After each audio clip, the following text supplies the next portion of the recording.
Ladies and gentlemen, this is the 12th and final round. Right hand, Golovkin steps in and down he goes again. Unbelievable. Mayweather makes him pay. What a rookie mistake. A sensational left hook by De La Hoya. It's facts. I'm the best. You know what I mean? Sometimes I don't want to believe it myself, but it's the truth. I'm the best. I'm going to show you how great I am. From Southern California, this is the Last Round Podcast. Welcome back to this week's episode of the Last Round Podcast. Thank you again for joining us. I'm back here in the driver's seat of the Last Round Podcast. I was out last week, but Mike was able to put out a couple different episodes with some guests, and we appreciate that. We did pretty well last week, too, on the Apple Podcast rankings, didn't we? Yeah, flying last week in the UK. Our UK listeners keeping us top 10. Yeah. So shout out to our listeners in the UK, Great Britain, and all over there. You guys definitely help us, rise in those rankings. I think our UK listener fan base might be probably our most dominant fan base, right? I mean, in terms of globally, pound for pound, if you want to use that term. Yeah, pound for pound, we do the best in the UK. Right. Mm-hmm. I mean, we're making a dent in other territories and stuff, but definitely out there in Great Britain, UK area, we definitely appreciate all the listens. So we'll keep publishing as many episodes and many guests and all that stuff, news and notes, as we go forward for you guys and your boxing fixes. Jumping straight back into it, fight reviews this past Friday, the 24th of May. From the country of Poland getting another fight. Larence Okolie gets the first round TKO over Lukasz Rozanoski. That's another hard one for me. Who takes the first loss of his professional career. This was for the coveted, the best title in boxing, WBC Bridgerweight Championship of the world. Rozinoski was down 3 times in the first round on the way to a TKO loss against Okoli. I mean, how do you rate this win for Larence Okolie? Yeah, hard to judge, because he didn't really get much. 2 minutes and he dropped him 3 times and he was out of there. Rozanski just kind of looked like a nightclub bouncer. Wasn't really that talented going in there. Facing Alan Babic as you warm up for your world title challenge against Okoli, I don't think was a good mix. And you couldn't really tell with Okoli moving to Joe Gallagher as coach. You couldn't really tell what he'd learned, what he'd done, or anything like that due to being a knockout in the first round. So I think it's just going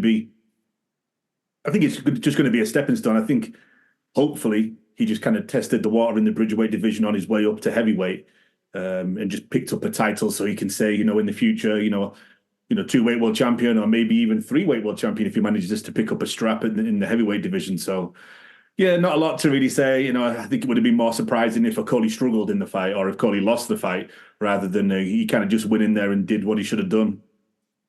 Now, was this broadcasted anywhere? Was there a significant broadcaster involved here?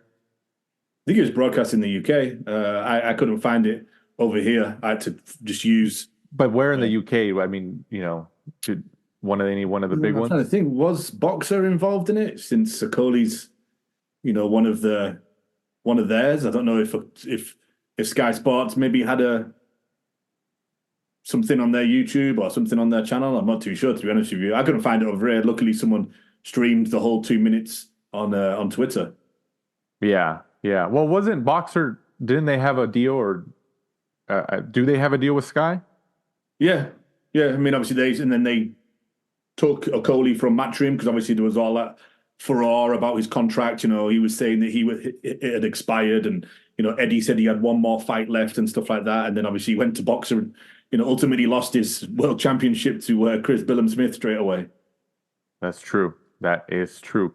Moving on, this past Saturday, the 25th of May, from the First Direct Arena in Leeds on DAZN and ESPN Plus, a joint broadcast partnership here between DAZN and ESPN. Jack Catterall gets the 12-round unanimous decision win over Josh Taylor as they meet again in their rematch. Taylor takes the second loss of his career. Catterall wins by scores of 117-111 twice and 116-113. So I didn't think Josh Taylor really looked. I thought his peak was definitely the Regis Prograis win. That was definitely his peak. I think maybe the slowness in the activity after that, and I mean, just like anything, if he stayed consistent and kept fighting every X amount of months and all that, could have kept the momentum going. But and then he lost to Teofimo Lopez, and Lopez is kind of the same. He's very black and gray too, up and down. Like, you just don't really know what you're going to get from him. But I think these two, Catterall and Taylor, they're what? A type of Barrera Morales, Marquez Pacquiao, where every time they fight, they're really going to be competitive against each other because their styles just mesh. They're very fitting in a boxing ring. What do you think? I kind of agree, but Catterall won both fights. No, right. But I mean, should have done, right? Like, obviously on paper, Josh Taylor got given the first one when I think Catterall won quite easily. And then I think this time around, I agree with you. It looks like Taylor, I don't know whether it was the Prograis fight or then going on to beat Jose Ramirez and, becoming undisputed, whether that was just the pinnacle for him and, going away, time away from the ring, injuries, obviously celebrating as well, eating, drinking, whatever you want, father time and stuff like that, because he looks a completely different fighter. When he fights, like Teofimo Lopez, and then in this one, the reflexes are gone, lack of head movement. At times, Jack Catterall was throwing combination of jabs, like 3-4 jabs at one time, and he just didn't throw back. At times, he was just kind of like covering up. It's like a completely different fighter. So I don't know what it is. You'd have to speak to Josh, right? Is it just he celebrated too much away from the ring, or father time, or just a combination of like injury after injury after injury, and but not being in the ring, not managed to get rid of that ring rust. But he completely different fighter to the person that fought Prograis and fought Jose Ramirez, unfortunately. Exactly. That's right. There was the Jose Ramirez fight, and the Regis Prograis fight, like you mentioned. So, yeah, I don't know. I maybe just the miles as a boxer catching up to him. I mean, I don't think you can really pinpoint anything else, right? It must be just the fights and the miles on his body, right? Yeah, it's because it's funny when he was coming up the hill, we used to say, obviously when he was with the McGuigans, we would say, man, he's been matched hard, but look what it did to him. He got all the way to the top, and I think one of that unbeaten run, there was only like Postel was the only person he fought that had a defeat on his record, and that defeat was to Terence Crawford, one of the best pound fighters out there. But then it looks like when he reached the top and he won all the titles, maybe there was nothing left, or maybe he's just done a kind of like a Conor McGregor where he's just gone away and pissed it all up the wall and he's just eating what he wants, and that's fair play to him because those guys they put the body on the line, they don't get to eat, they're constantly dieting and stuff like that. So when I'd probably do the same if I was him, but coming back down and trying to get back into the ring, it looks like it's gone, unfortunately for him. And I think it was 2 years ago when this first fight went ahead. I think he said then that, he can't make it anymore. He's going to have to move up in weight. Fast forward 2 years to now, and he's still at 140. So maybe he was correct 2 years ago, and he should be at 147. I mean, it's the money, he at 147, maybe there wasn't the money fights that he wanted or he could get. So he's like, I'll sacrifice my body to make 140. Or try to get as close as I can because, there's a demand for this fight, or there's demand for, this weight class for me. I mean, sometimes that happens. We've seen it happen before. Yeah, I mean, obviously, look, he got the Teofimo Lopez fight, which was probably a good payday. And then the Look at Ryan Garcia. He just did it, and he was 3 pounds overweight. Yeah. And I'm sure he knew, like, going into it, he's like, oh, yeah, I'm not going to be able to make 140, but I'm not going to pass up the payday. No, especially for the money that Ryan was getting. Anywhere between 30 to 50 million, supposedly. Yeah. So, I mean, same thing with the Gervonta Davis fight. He made that weight, but, you know, you could tell, like, it was difficult for him. You know, so, and there was like a rehydration clause and all that. So, I mean, it is what it is. But going back to this fight, Catterall, you know, was doing well in the first half, especially. But you could see that he ran out of steam just a little bit over the halfway point. And Taylor did capitalize on some moments there.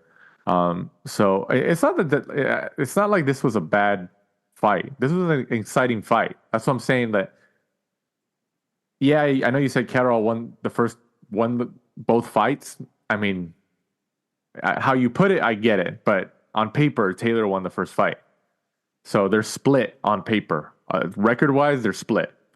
So it's just, do we see the rubber match, the third fight, by the end of this year, or do they milk it and maybe try to put it on next year or the year after that? I think they could do the third because, unfortunately for Jack Catterall, I don't know if he's a big enough name to attract a bigger payday in a world title, and that's been his trouble his entire career. Right. Because if you look at, you know, how the sanctioning bodies, it's a popularity game, right? And, you know, everybody said that he pretty much won the first fight against Josh Taylor. Everyone saw that apart from the judges. And when he lost that fight, they dropped him to something like 7th. You know, right. They didn't turn around and say, like, you know what, like, we completely disagree. Where if that was a big name, they would have mandated straight away, you've got 6 months to make the rematch. We think there was something wrong in this, or, you know, this, that, and the other. Or they would have kept him at a high ranking. But due to the fact that he's not a huge ticket seller, he's not a huge popular name, they were just like, all right, we've got a good excuse to kind of dump him out of the rankings as fast as we can. Exactly. But I mean, you know, we touch on subjects like that all the time here on the show. And I mean, are we surprised every single time, you know, in terms of sanctioning body decisions and all that, and the political movement behind the scenes? I mean, that's just the nature of the game, right? I mean, no, 100%. Because if you look at it from the other side, right, in hindsight, we're all complaining that the IBF is actually sticking by their rules and they're going to strip Usyk. See, you know what? I'm glad you brought that up. Because I completely forgot about that. Just because we haven't done a episode was just me and you discussing, you know, everything in a couple weeks now. But that's true. You know, like, how do you balance that as a boxing fan in terms of, you know, we talk about these sanctioning bodies, the political movement and behind the scenes that they shouldn't do this. They should be fair. They should have a ranking. And then people talk about the rankings and stuff like that. Like, why does the WBC do this or the WBA do that? The WB is pro PBC. The WBC is pro Mexican fighters. You know, the WBO is pro top rank fighters. You know, there's always those discussions, right? They're ongoing. They lose some steam for a while, but then something pops up that puts them in the limelight again, and then discussions start again, and then there's some miles on it again. But in terms of the IBF, for Oleksandr Usyk is the situation here. He just became undisputed by defeating Tyson Fury by split decision, I believe.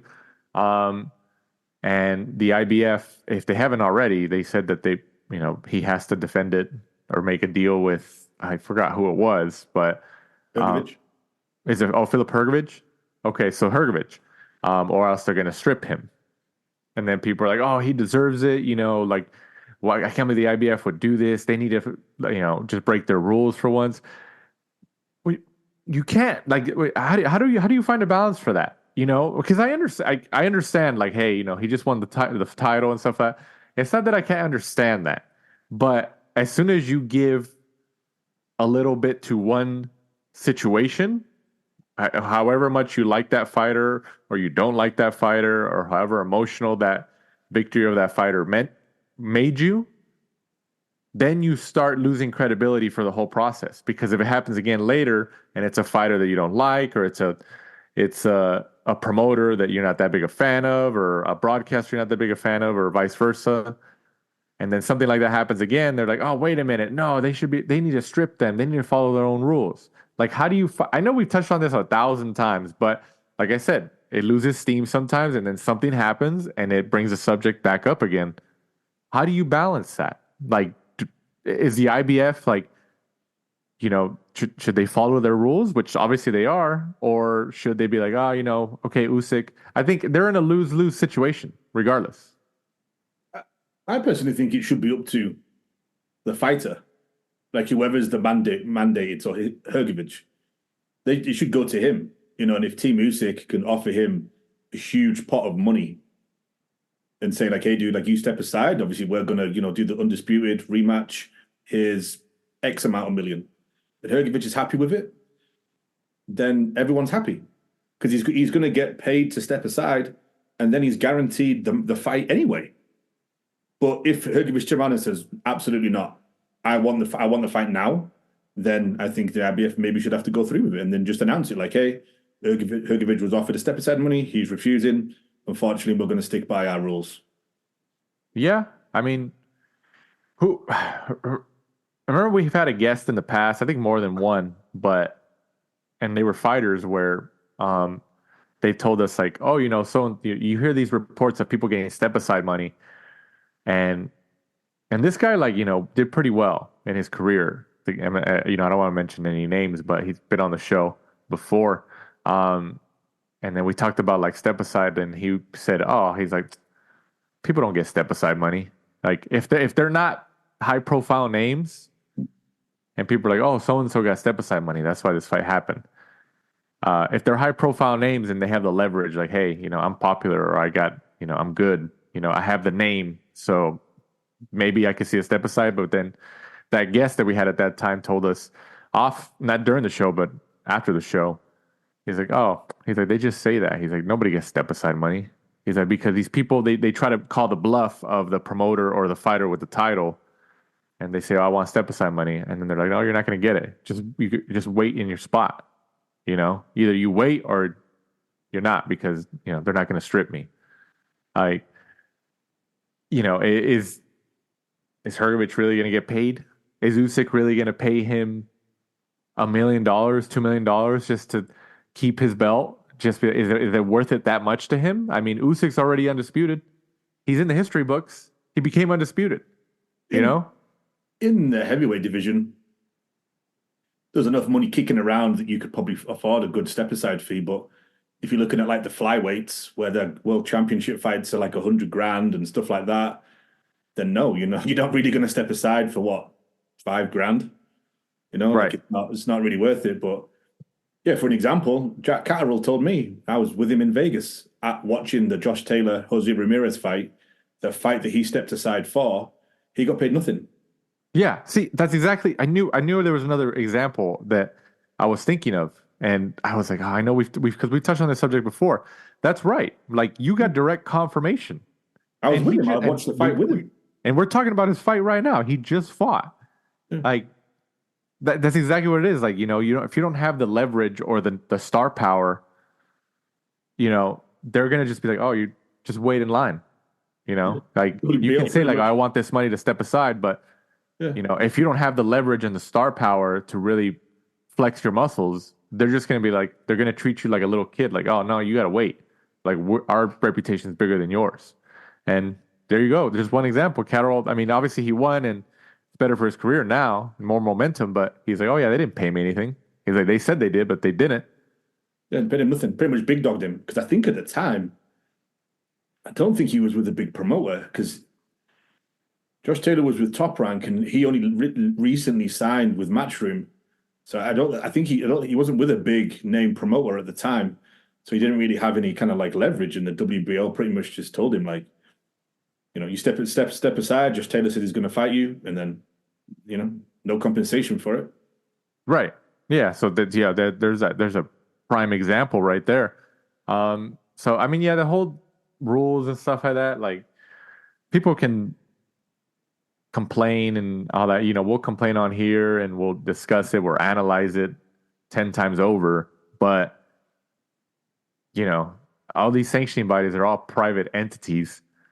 And even if they were public entities in terms of government funded organizations, you would still have some type of funny business there. But, it's like the IBF, and the IBF, it's not like the IBF in the past is like, has had a squeaky clean record. They went through their legal troubles back in the day too, which caused them to change to what they are now, where like, oh no, we're going to stick to our rules. We don't care who it is. We'll strip them. I mean, so yeah, I think that's, people when they see like, oh, Usyk, like, oh,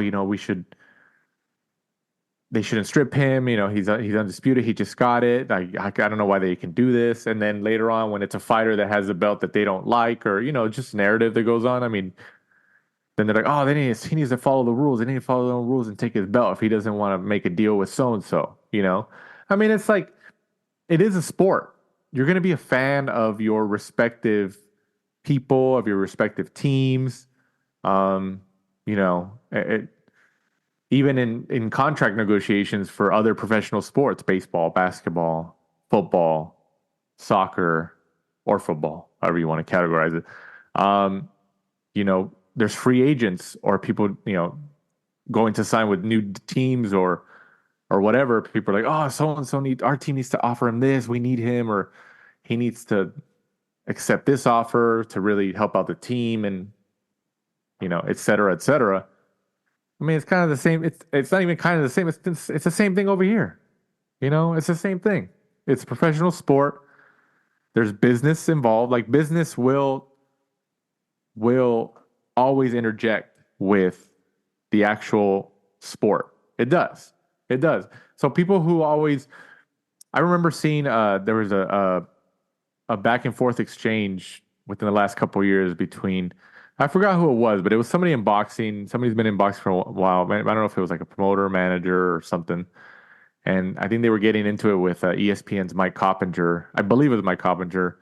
And they were talking like, they were criticizing Coppinger for like reporting on the business side of the sport, or this or that, or something along those lines. Saying then, like, that people don't care about the business side. They just care about the fights. They need to stay out of, reporters need to stay out of the business side. They ruin the sport by doing that. And I think Coppinger responded something like, people care about the business side. They talk about it. Like, it is. It's in every sport that you see, people love it because it's like, it's real to them. It's like, oh, it's like, what are they paying this guy? Or, oh, he has all these offers from these people. It's intriguing to them. It's kind of dramatic, because it's like, yeah, you watch these players play, whatever respective sport they're doing, but you expect them to play to a certain level. Like, oh, yeah, they're good. Yeah, they're going to do this. They're going to do that.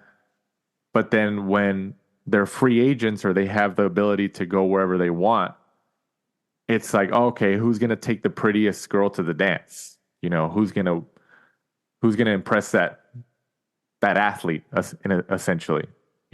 Like over here in Los Angeles, we had that this year with the Dodgers, the Los Angeles Dodgers baseball team, and Shohei Ohtani, the Japanese baseball player. And he only came from, 40 miles down the freeway in Anaheim, California, where he was playing for the Angels for like the last 7 years. But even though they're in Southern California, they haven't really been good. So they haven't been LA box office. And the Dodgers have always, they're in the middle of LA. And Ohtani, for the whole time he was negotiating wherever he was going to go, there was a ton of reporting about it, and people were involved, like, and they were glued to like, where is he going to go? Where is he going to go? People love the business side of it. They do. They're intrigued by it. Like, where's it going to land? Where's it going to land? So, going back to, like you mentioned, Catterall saying, oh, they didn't give me anything in Vegas when he told you that in Vegas. It sucks to say, but like, it's boxing, if anything, is more political than any sport in the world. If you really want to measure them up, obviously it's subjective, but boxing probably beats every other sport in the world in terms of, political movement and politics. I mean, it's true. I mean, I don't know what else you could say. In terms of Catterall and Taylor, we can't pass this topic up before or pass this fight analysis up until we talk about your boy Bob Arum coming into the ring after the fight and grabbing the microphone and making his feelings known. What'd you think about that? You just love it. I just, what age is it that you can just say what the hell you want? And people are just like, it's just Shepherd, he's 60, like he doesn't mean it. And that's the kind of age that Bob's at, right? Being like 93 or whatever he is, like he can just say what the hell he wants and people just laugh and, kind of get on with it. And the funny thing is he didn't say that the first time round, when Josh Taylor got the victory and everybody was shouting that Jack Catterall had won. So good for Bob. 93 years old, still traveling the world, watching all the fights ringside. Good for him. Like, how much different? Let me ask you this: how much different would it be if Eddie Hearn did that? The exact same behavior. Instead of Bob Arum, it was Eddie Hearn. Let's just say Taylor got the victory. Eddie Hearn grabs the mic, says something similar like that to the TV audience and to the whole arena. Like, how would the reaction be? Very different.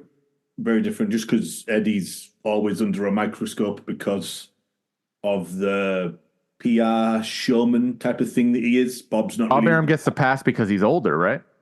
Seems so, dude. Like when you're out in the street and you see like some rude old man doing something, you kind of give him a pass, right? You kind of like, he's just old, like yeah. And Bob seems to have got that pass, and yeah, if it was Eddie, he'd have got torn to shreds. Yeah, and I mean, it's not like Bob Arum's never done that in interviews before, and he's mentioned stuff in the past. I mean, he's been involved in boxing for however many years, and he's still there from the first fight of the night until the end.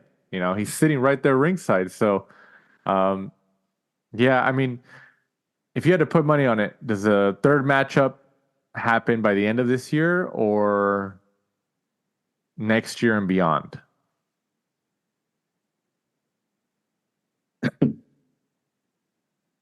I think it makes sense to do it.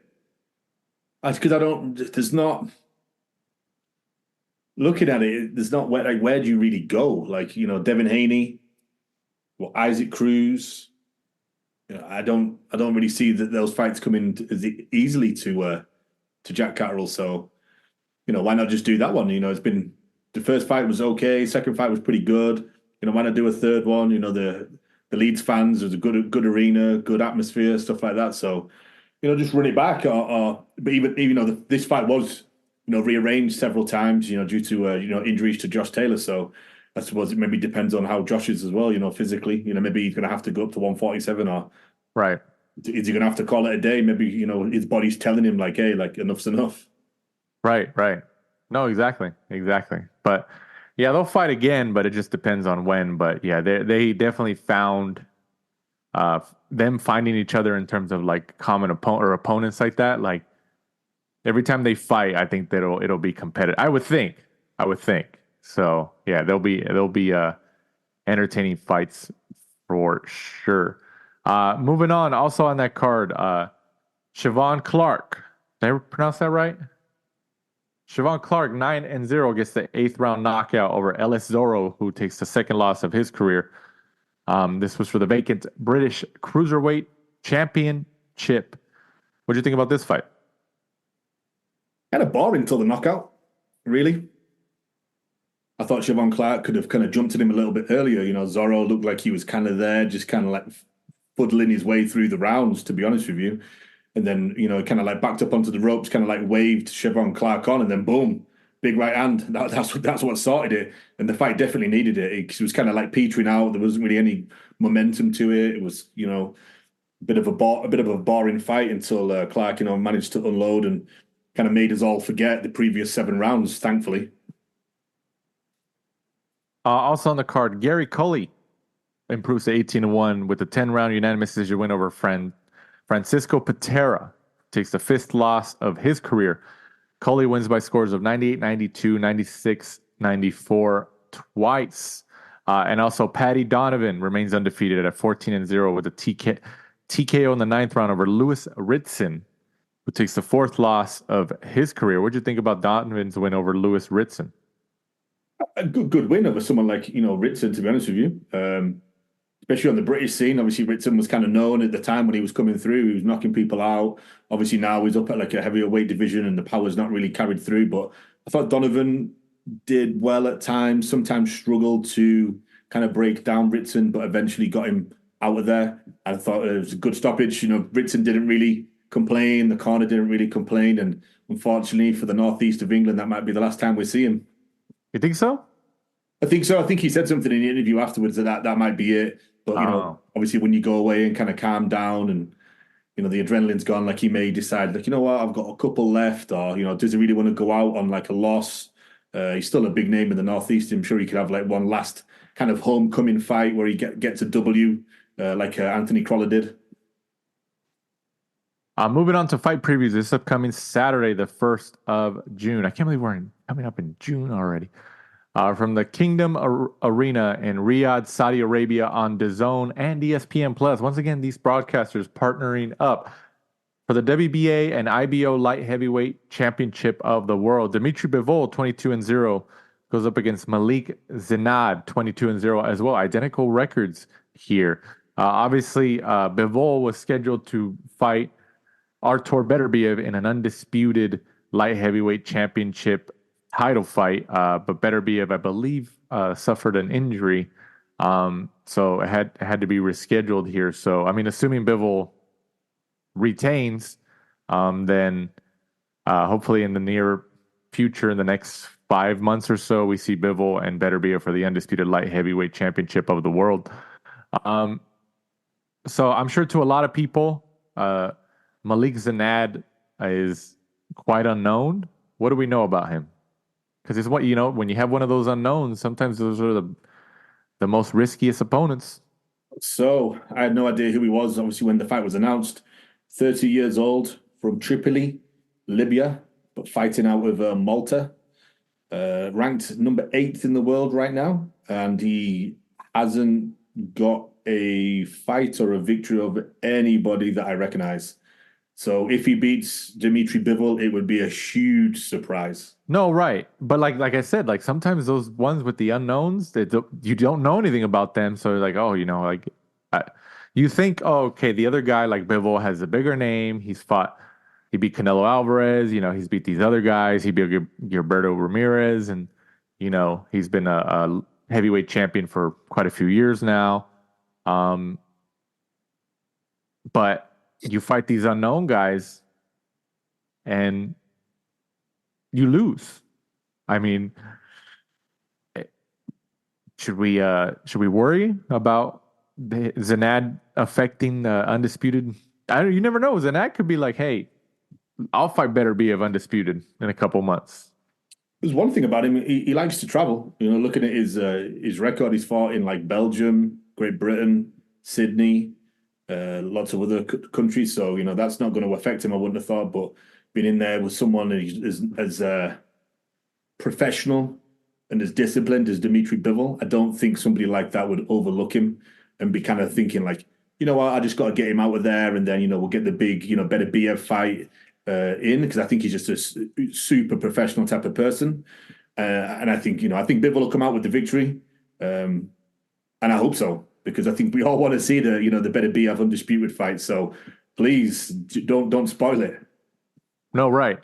So yeah, I mean, I know it took out a lot of the luster with Beterbiev getting out of the fight, but you never know, man. Like sometimes people Bivol wins, especially if he wins easily or by knockout or something. You're like, I knew it was going to be an easy fight for him. This guy's unknown, but sometimes it adds like a shot of electricity if the unknown guy wins. I'm not saying that should happen for boxing's sake.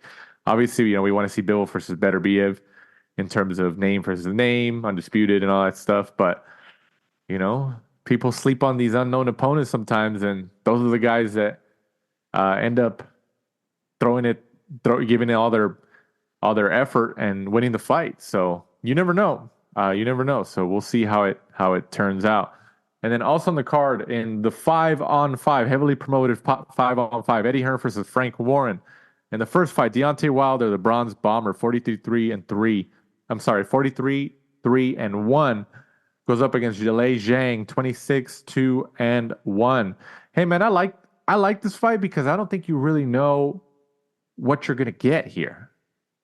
I don't know. I mean, I know people are like, oh well, Zhang is older, you know. I mean, Wilder's also in his late 30s. Zhang's in his early 40s or something like that. But you know, Wilder lost to Joseph Parker last time, and you know, we've always known that Wilder is, you know, his weapon is his right hand. He's never really been a fundamental boxer, but it's gotten him this far. So he's been able to always find a way to land it. And Zhilei Zhang is, you know, he's a monster too, and he can knock guys out, and he beat Joe Joyce and all that. But I like this fight, man. I think this is a very, very crossroads fight. You know, like obviously Wilder, I think, has a lot more to lose just because of the name recognition that he has. But I mean, I don't know, man. I like this fight because I don't think I don't know what to expect. What do you think? No, I agree. It's one of those fights where you just, you know, Wilder looked pretty terrible, you know, when he fought Joseph Parker, and you're like, you know, is that just, you know, ring rust, you know, coming back after those huge fights against, you know, Tyson Fury back to back to back? You know, was it, you know, going out into the forest and eating mushrooms and coming back, you know, like Joe Rogan? So it's going to be interesting to see because, you know, Zhilei Zhang, he's hittable, you know, pretty lack of defense, you know, very similar to Joe Joyce in the fact that he's easily hit. So with somebody like Wilder, it only takes one, but he can box. He's got that good left hook. You know, you see what the combinations he put in against you know, somebody like a Joe Joyce. So it's kind of one of those fights where you kind of want to see the first round. You know, is Zhang gonna pressure him? You know, after, you know, Tyson Fury kind of gave the whole of the heavyweight division the blueprint, right, made to beat Wilder. You know, back him up. And that's pretty much what kind of like Joseph Parker did. Just kept coming in low, not letting him tee off, not letting him get set, keep him twisted and turning. You know, Parker beat him by points. I don't see Zhang doing something like that because of the fact he always tires. So I think that, you know, Zhang probably has the first half of the fight to get Wilder out of there. And then after that, I think it's all for Wilder. I think he'll connect after that because Zhang tires and is hittable, and he'll probably get him out of there in the second half of the fight if we get there.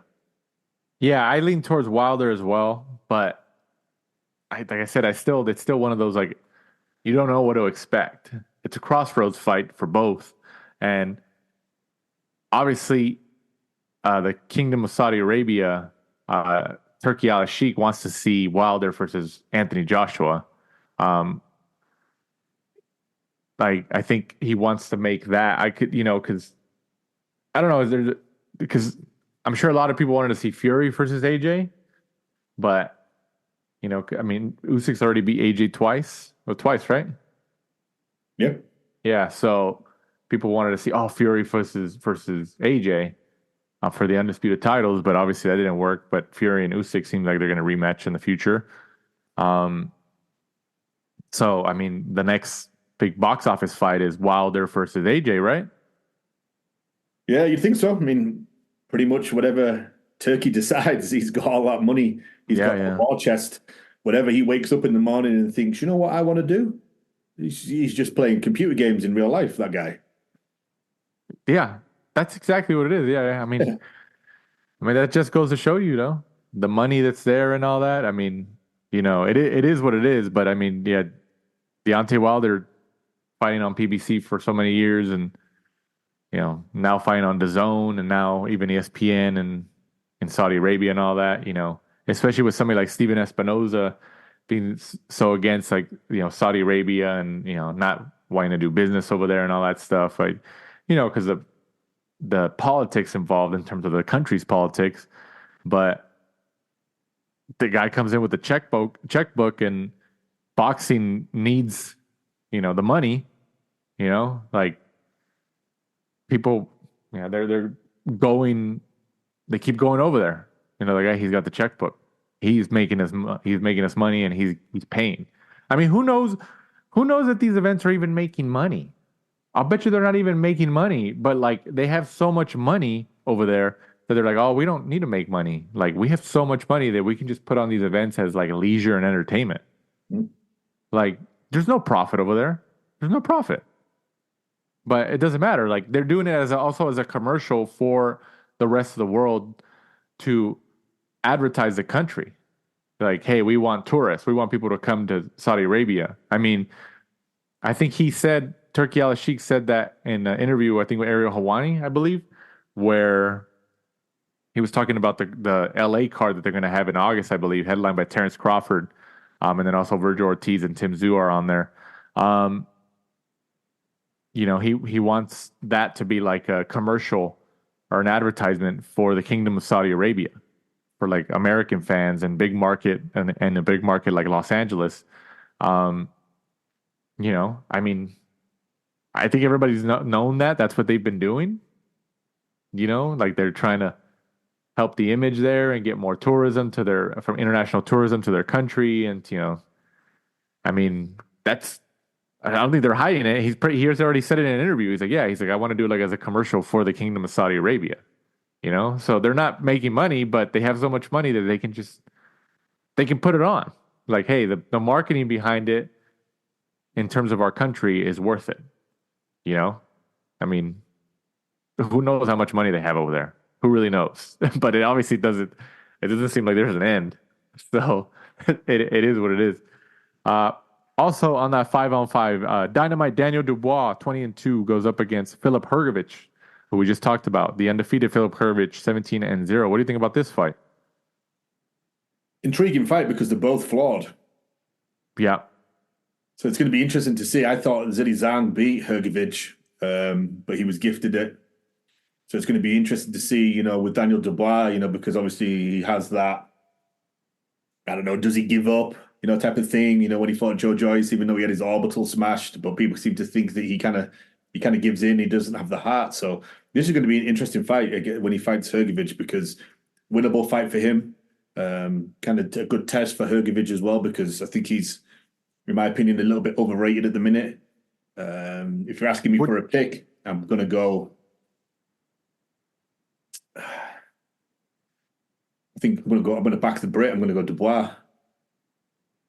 Would you categorize this fight as a crossroads fight, like the previous fight, Wilder and Zhang?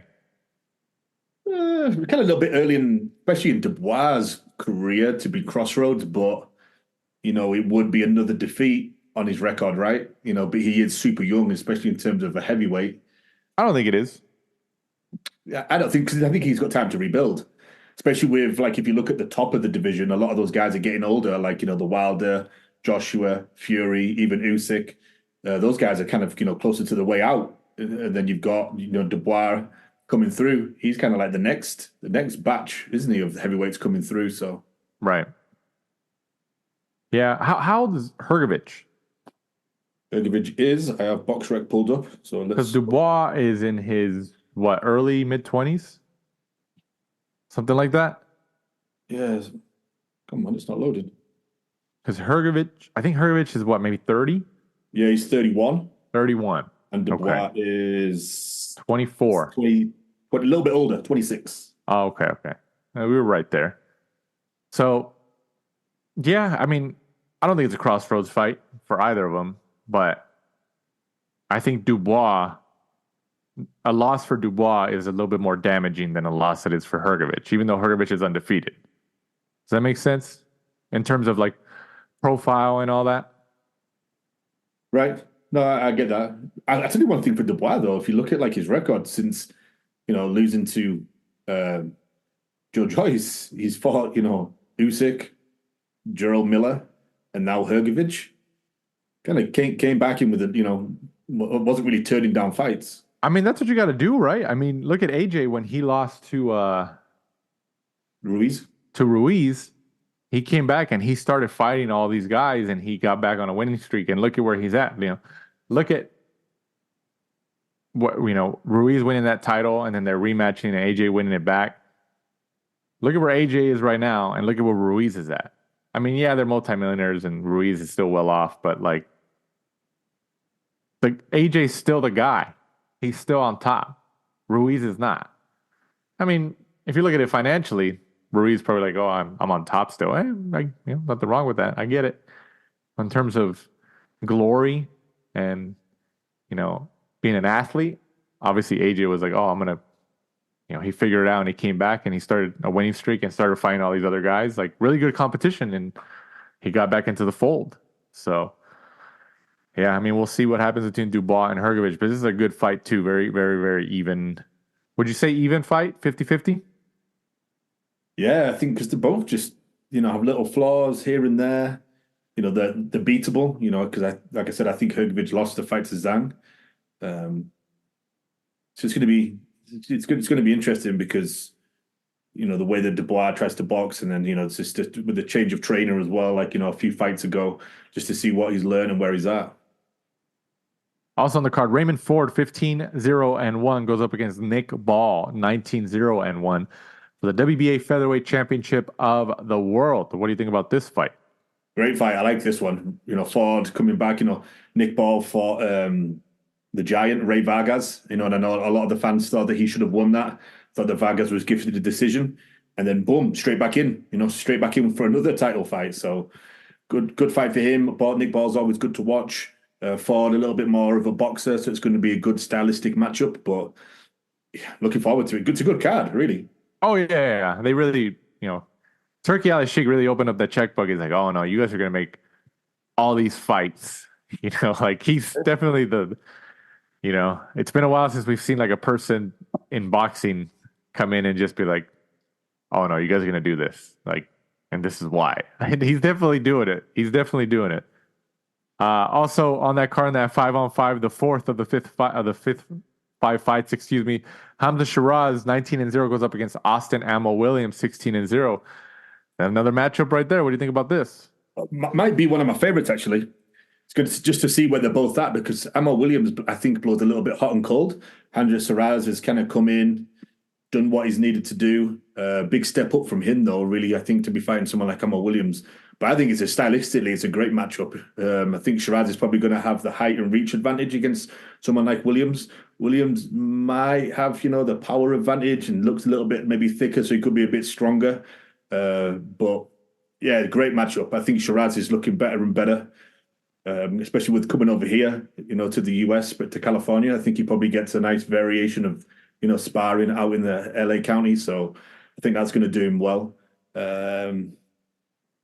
Would you call it an upset if Sheeraz won? Because I think he's probably, Ammo Williams is kind of talked about more and on a bigger scale. In terms of profile, yeah. Like you said, Williams gets the more publicity, but yeah, I think Sheeraz beats him. I don't disagree with that. I'm going to go out. I think Sheeraz stops him. First 6, middle rounds, late rounds, early? I think he stops him late, round 9, 10. I'm going to go 6. First 6 rounds. I think it's a good matchup. All these, I mean, I get it, and in the 5th of the 5 fights, Willie Hutchinson, 17-1, goes up against Craig Richards, 18-3-1. Craig Richards, I think, one of his losses was to Dimitri Bivol, or his only loss, I think, was to Dimitri Bivol. So, there you go. What do you think about this matchup?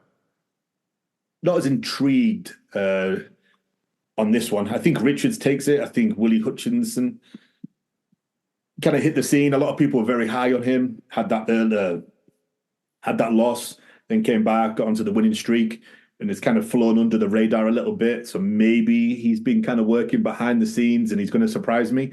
But I think just overall, I think Craig Richards is a better fighter, been on the bigger scene. He's experienced those big fights, like you said, when he fought against Dimitri Bivol, and probably was kind of starstruck at the beginning, and then eventually realized, like, you know what, like, I can actually do well in this.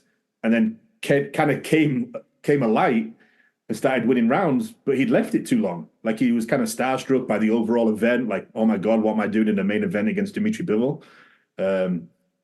So I think Richards takes it on points. I think he wins quite convincingly on points. Something I wanted to bring up that, we haven't talked about in a couple weeks, but the Usyk Fury fight. How much I mean, obviously for boxing fans, it was a good undisputed heavyweight fight, first time in like 20, 25 years or something. But in terms of publicity, a heavyweight matchup, for the boxing championship of the world, like all of them, there wasn't really any buzz over here. And there was we talked about this before, but we always talk about when we have certain casual fans hit us up that we know in our families or friends or people at work or anything like that. When they ask us about certain fights or certain, it's crossed over into mainstream and they're hearing about it. So it's okay, well, there's your money. The week of that Fury Usyk fight, I had, I think about five people talk to me. It's a couple were in person, some were text. None of them asked me about Fury Usyk, about undisputed heavyweight championship of the world. You know what all of them have been asking me about? I'm sure you know. In boxing? Yeah. Yeah. Oh, Tyson, Jake Paul? Yes. That's been dominating. Literally dominating. I think, and people at work have asked me a couple weeks ago, I'm just talking about the week of the Fury Usyk fight. It was 5 people. But in the last several weeks, or if you include those, it's been a lot more people. That Jake Paul Tyson fight, and I've had conversations and people are just oh, you don't like the fight? Tyson looks really good and stuff and I get it.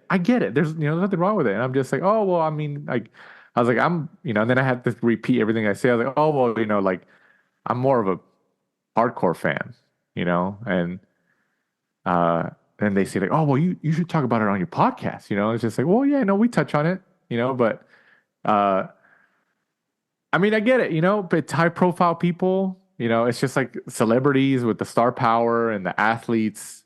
I get it. But I didn't have one person ask me about Fury versus Usyk undisputed.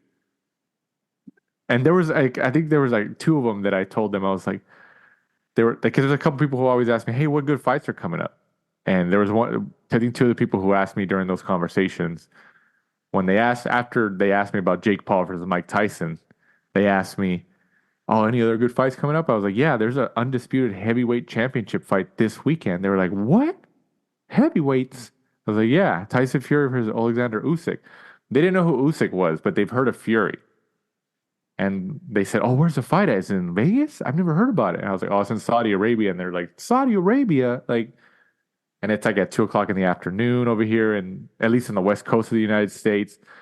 I know Turkey Al-Sheikh and they're coming to LA in August, and maybe that's the start of starting to do events over here. I think he was asked about that by Ariel Helwani, or there was something like that. But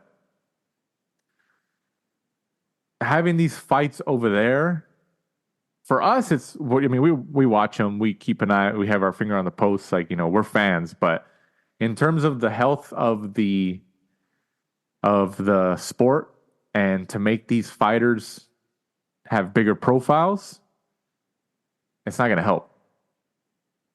And people like Jake Paul and Ryan Garcia are going to take over, which they already kind of are, And you know why? Because Jake Paul has a fan base that's younger, and a couple of the people out of those 5 people who contacted me on the week of the fight of Fury Usyk asked me oh, well, my nephew asked me about this, or my son, he's 14 years old. He's been oh yeah, Mike Tyson's going to knock him out, Mom. And, Mike Tyson's going to do this, or Jake Paul's going to win. He's younger, Dad, or something like that. What's wrong here?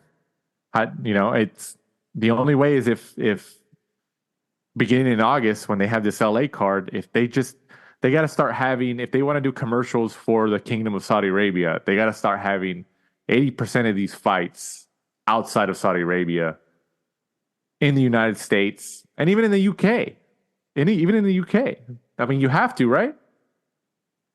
No, 100%. I think I think we may see that starting from the August one. I know they have spoken about doing a Joshua fight in the UK, and it would be like a Riyadh season, the ring and everywhere. I feel like Riyadh season is all year. Am I wrong? Now. It is now, yeah. Right? Like it's like, oh, it's Riyadh season, or for the Riyadh season. Like, when is Riyadh season? Is it? Yeah. It never stops. Definitely been extended now, and like you say, it's yeah, it is unusual, because normally they say that boxing is doing well when the heavyweight division is doing well, because it kind of runs boxing, all the money kind of filters through the heavyweights and then comes down and stuff like that. So, but there's also no American heavyweight that's the last time that there was an inclination of, if that's the right word, but a hint that an American heavyweight had any steam and momentum was, and tell me if I'm wrong or not, I think it was Andy Ruiz when he defeated Joshua. It was such a big fight. It was at Madison Square Garden in New York City. Ruiz was on everywhere after that. He was on morning news shows. He was here, maybe in the first Mexican, a Mexican descent to hold, the heavyweight championship of the world. He got a lot of publicity for it.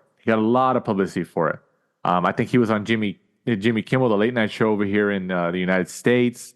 But I mean, I think everybody knows that the heavyweight division for the last several years has been dominated by, Eastern Europeans, Great Britain, other countries like that.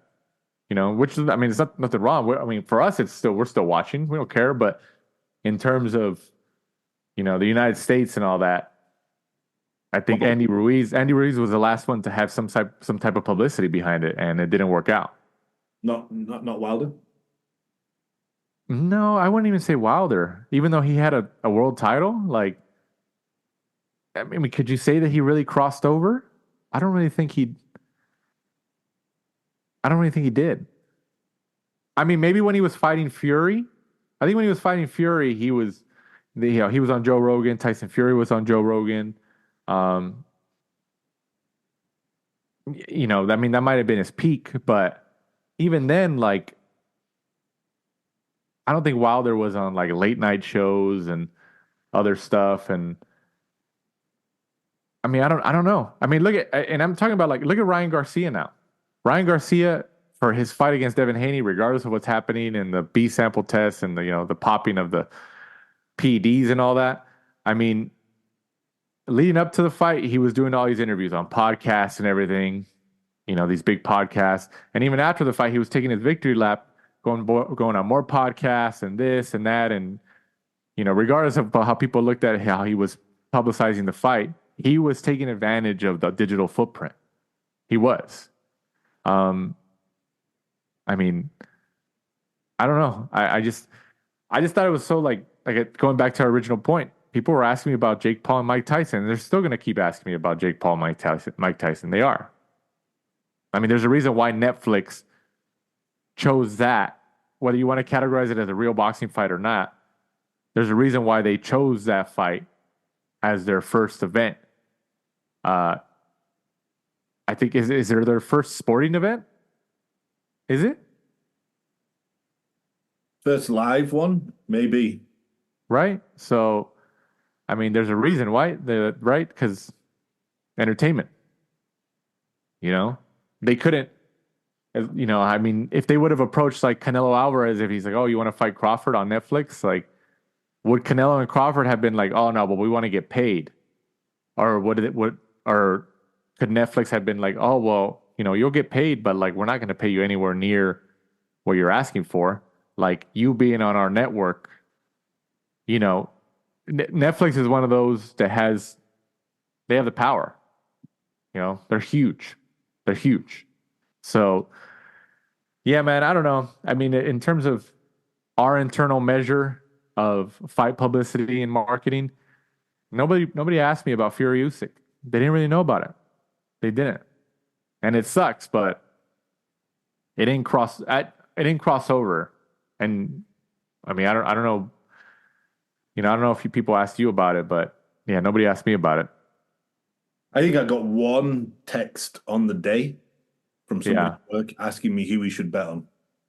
Yeah. So, I mean, it is what it is, but it's the nature of the game. Up and downs, peaks and valleys.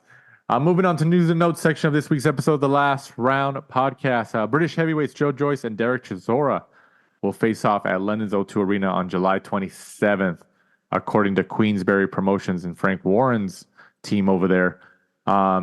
They've been on a collision course for some time, with Joyce first calling for a fight against Chisora in 2019, so it's been quite a few years. Joyce is 16-2 with 15 KOs. He was last in the ring this past March after back-to-back knockout defeats to Zhilei Zhang, who's fighting this weekend against Wilder, we just talked about. Joyce, a 2016 Olympic silver medalist, beat Cash Ali in a 10th round knockout on his return, but didn't look too good. But he came out with the win there. And then also Sebastian Fundora and Errol Spence Jr. have reportedly agreed to a deal for a junior middleweight title fight in October in Dallas. Fundora will reportedly defend his WBC and WBO belts, which he just won in a split decision over Tim Tszyu this past March.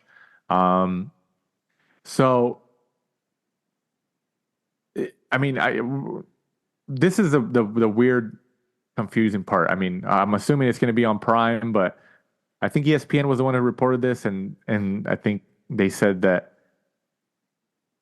something along the lines of PBC's hope is to stage this on Prime Video, at AT&T Stadium in Dallas, Texas, which is the home of the Dallas Cowboys, the American football team. Should we read into that a little bit more, or are we reading in too much into it? Like, is Amazon still there? I mean, they're obviously doing the Tank Davis fight because they've already had, there's promotional material announced with Prime Video and on there. I get it, but is Amazon maybe not involved, or is there do they not know if it's going to be an Amazon Prime broadcast? What are we looking at here? I mean, you can't do pay-per-views. You just can't. You just can't do pay-per-views all the time. You can't. It's just too much, right? No, 100%. I think that's they're probably waiting to see how the Gervonta Davis fight does in terms of figures, and then they may turn around and say hey, thanks but no thanks, because right. Even though it doesn't look like Amazon are really putting much money into it, it looks like maybe they're just hosting, the events.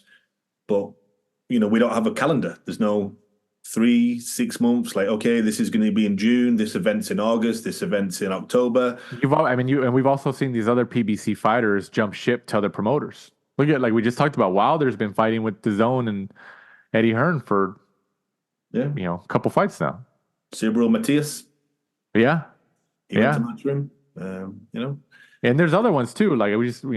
They're not coming to our minds right now. But I mean, people can say oh, you guys shouldn't be criticizing this promoter, or you shouldn't be pom-pom waving for this promoter, or this and that. I mean, you're just kind of inferring based on what's happening, right? Trying to use some type of common sense mentality here. Oh, well, this is what's happening. Prime Video, there hasn't been a long-term schedule that's been announced. It seems like all these fights are going to be on pay-per-view so far.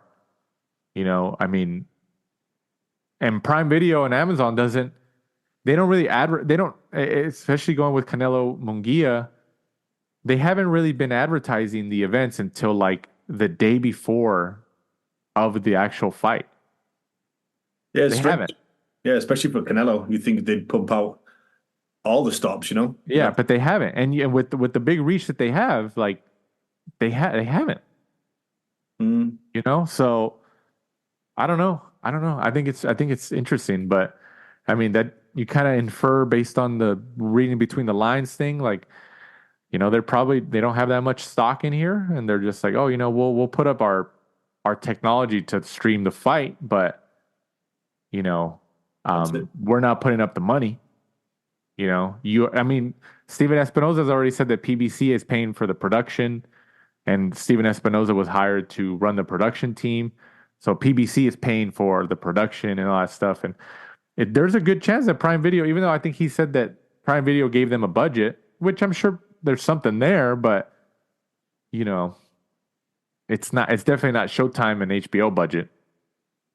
And it's sad, we want all of them to do well, we're boxing fans, and as much as we want all of them to do well. It is what it is. Yeah, it's sad to see, because you can kind of see it slowly dying, but they got to stop doing all these pay-per-views, man. They really do. Like, it's just these fights in Saudi Arabia, I know, like, they're coming in LA, so we'll see. Time will tell, but it's just, that's why Jake Paul is the one getting the most attention. And Ryan Garcia at least is fighting, like fighting actual fights and stuff.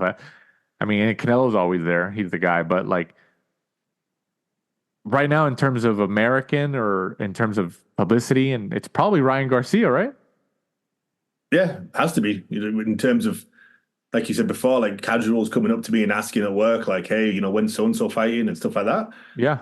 Ryan's the one that more people ask me about than anyone else. Yeah. So, it is what it is. In terms of for Golden Boy and Ryan Garcia right now is like the perfect time that they're striking with him, because there's a huge opening. There's a huge opening for those spots right now. So, it is what it is. But once again, guys, thank you guys for listening to this week's episode of the Last Round Podcast. Don't forget that we're on YouTube now. The podcast automatically publishes to YouTube. Once it's published on all other platforms like Apple Podcasts, Spotify, and all that, it also goes to YouTube. If you just search on your YouTube search bar, the Last Round Boxing Podcast, our logo should pop up with the channel. So if you like listening on YouTube, or you have YouTube Premium or all that stuff, check us out on there and subscribe. Interact with the videos, the audio, and give us a thumbs up and help us there. Definitely subscribe on wherever you listen, Apple Podcasts, Spotify, and all that stuff. It definitely helps us in the rankings, and helps us get bigger and bigger guests. We can give you more and more content. But before we completely sign off, once again, Mike, go ahead and let them know where they can find us and follow us. We are at The Last Round 12 on Instagram and Twitter. Be sure to join us next week. We have the huge, big return of the problem, Adrian Broner, against... at least right now. You never know. As of right now, he's supposed to return, but I think he's going up against Blair Cobbs. And even that Don King poster said, if Broner shows up. So I know that maybe they made that in light fun, but it's kind of true. So we will see.